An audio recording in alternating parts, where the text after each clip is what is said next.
Hey guys, in today's video, I'll show you how to delete your Dashlane account. First, if you're on a paid Dashlane plan, cancel your subscription first, just to be safe.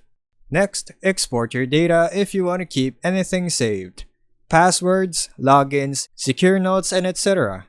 Once the account is deleted, all of this is permanently erased. Then log out of the Dashlane Smart extension in your browser and make sure you're not logged in anywhere else. After that, go to Dashlane's account deletion page. To do this, search in your browser for Dashlane account deletion, and from the results, select the Dashlane support page that covers this topic.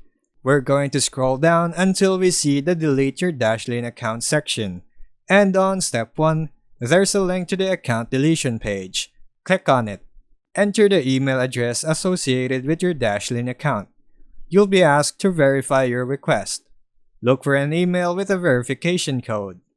If you have two-factor authentication or 2FA enabled, you'll need your 2FA token or recovery code. Finally, confirm Delete My Account on the deletion page.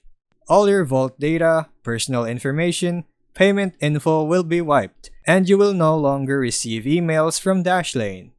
Make sure to uninstall the Dashlane apps or browser extensions from your devices afterwards. And that's how you delete your Dashlane account. Thanks for watching.